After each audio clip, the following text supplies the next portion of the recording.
कभी कभी ऐसा होता है ना कि कोई बहुत जरूरी काम सामने पड़ा है और मन है कि वो उससे भाग रहा है, वो भी ये जानते हुए कि वो काम कितना जरूरी है। आज हम एक ऐसी ही क्लासिक मोटिवेशनल कहानी देखने वाले हैं, आलसी बेटे की कहानी। और यकीन मानिए, ये सिर्फ एक कहानी नहीं है, ये काम और उसके मीठे फल के बारे में एक बहुत बड़ा सबक है। तो चलिए सीधे मुद्दे पर ही आते हैं, और सवाल ये है कि क्या सच में आलस हमारी सफलता का सबसे बड़ा दुश्मन है, या ये बस एक बुरी आदत है जिसे हम बदल सकते हैं। ये कहानी हमें इस सवाल की जड़ तक ले जाएगी, और इसका जवाब हो सकता है आपको थोड़ा हैरान कर दे।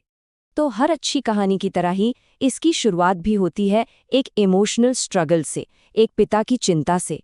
और ये सिर्फ एक पिता की अपनी परेशानी नहीं है, ये असल में एक पूरी पीढ़ी के आने वाले कल की लड़ाई की आहट है। तो यहाँ पे कहानी के दो बिल्कुल ऑपोजिट पोल्स हैं, दो ध्रुव। एक तरफ है पिता राम सिंह, जिनकी मेहनत सूरज की धूप में चमकती है, और दूसरी तरफ है उनका बेटा रमन, जो बस घर के अंदर आराम की छांव में रहता है। ये सिर्फ एक जनरेशन गैप नहीं है, ये दो अलग अलग दुनियाओं का टकराव है, और कहानी की असली चिंगारी यहीं से भड़कती है। जरा सोचिए राम सिंह के बारे में, जब वो अपने बेटे के भविष्य को देखते हैं तो उनकी आवाज में कितनी चिंता होगी। जब वो कहते हैं, बेटा तुम्हें भी काम करना सीखना होगा, तो ये सिर्फ एक हुक्म नहीं है, ये एक पिता की दिल से निकली आवाज है, जो अपने बेटे को सिर्फ काम नहीं बल्कि जिंदगी जीने का एक तरीका सिखाना चाहता है। और रमन का जवाब ये कहीं ना कहीं आज की पीढ़ी की सोच को भी दिखाता है। पापा मुझे काम करना पसंद नहीं है, मैं आराम करना पसंद करता हूँ। उसका जवाब सिर्फ आलस नहीं है, ये एक तरह से मेहनत की जो पुरानी धारणाएं हैं उनको चैलेंज करना है। वो आराम को एक हक की तरह देखता है, इनाम की तरह नहीं। लेकिन होता क्या है, जब सलाह को अनसुना कर दिया जाए, जब चेतावनियों को हवा में उड़ा दिया जाए, यहीं से कहानी एक बहुत ही खतरनाक मोड़ लेती है, जहां अब कुदरत खुद एक बहुत कड़ा सबक सिखाने के लिए आगे आती है। संकट देखिए कभी बताकर नहीं आता, वो तो बस एक बिन बुलाए मेहमान की तरह आ धमकता है। गांव में अचानक सूखा पड़ जाता है और राम सिंह की सारी उम्मीदें उन मुरझाती फसलों के साथ दम तोड़ने लगती हैं। लेकिन रमन का क्या? वो तो अपनी ही दुनिया में मस्त है, दोस्तों के साथ खेल रहा है, इस बात से बिल्कुल बेखबर कि असली दुनिया उसके चारों तरफ बिखर रही है। ये हकीकत से एक खतरनाक दूरी है। अब राम सिंह की आवाज में एक बेबसी है, एक हताशा है। वो लगभग गिड़गिड़ाते हुए कहते हैं, रमन देखो हमारी फसलें बर्बाद हो रही हैं, हमारा पूरा परिवार मुसीबत में पड़ जाएगा। ये अब सिर्फ एक चेतावनी नहीं है, ये एक पिता की चीख है जो अपने बेटे को उस तबाही से जगाने की कोशिश कर रहा है जिसे सिर्फ वो ही देख पा रहा है।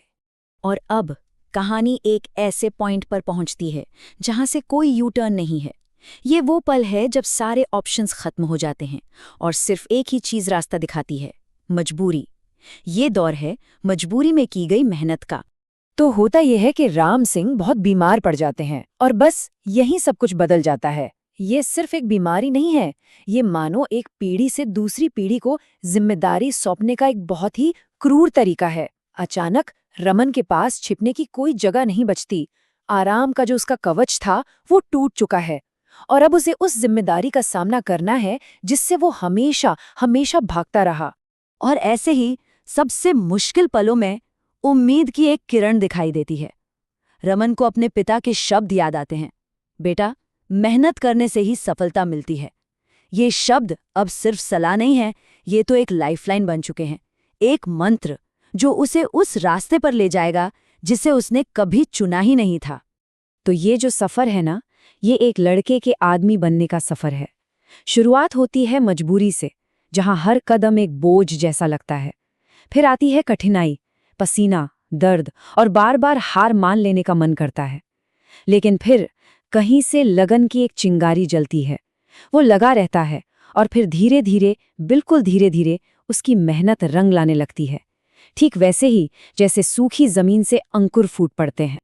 तो इतने दर्द और संघर्ष का आखिर नतीजा क्या निकला? चलिए अब देखते हैं बदलाव की वो फसल जो सिर्फ खेतों में नहीं बल्कि रमन की रूह में भी उगी थी।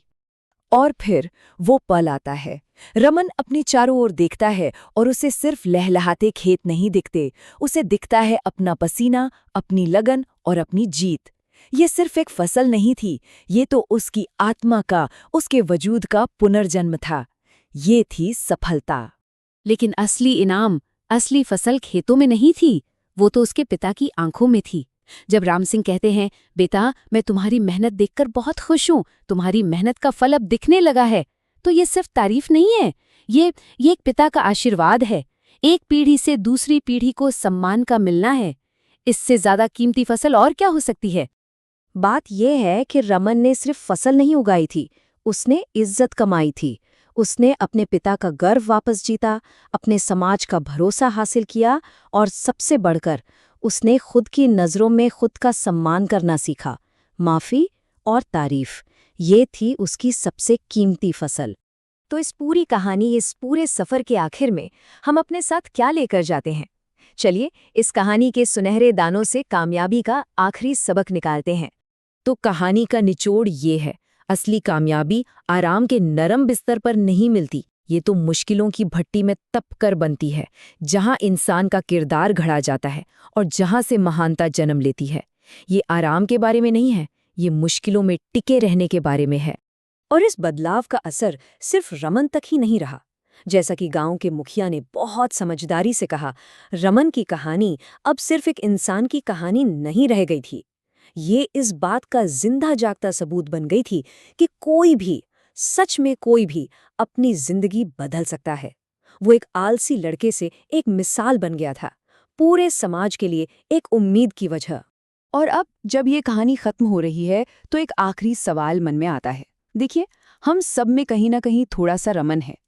तो सवाल यह है कि हमारी सफलता के रास्ते में कौन सी आदत खड़ी है, वो कौन सा आराम है जिसे छोड़ने से हम डरते हैं। क्योंकि जैसा रमन ने सीखा, कभी कभी सबसे बड़ी कामयाबी हमारी सबसे बड़ी चुनौतियों के ठीक उस पार ही इंतजार कर रही होती है।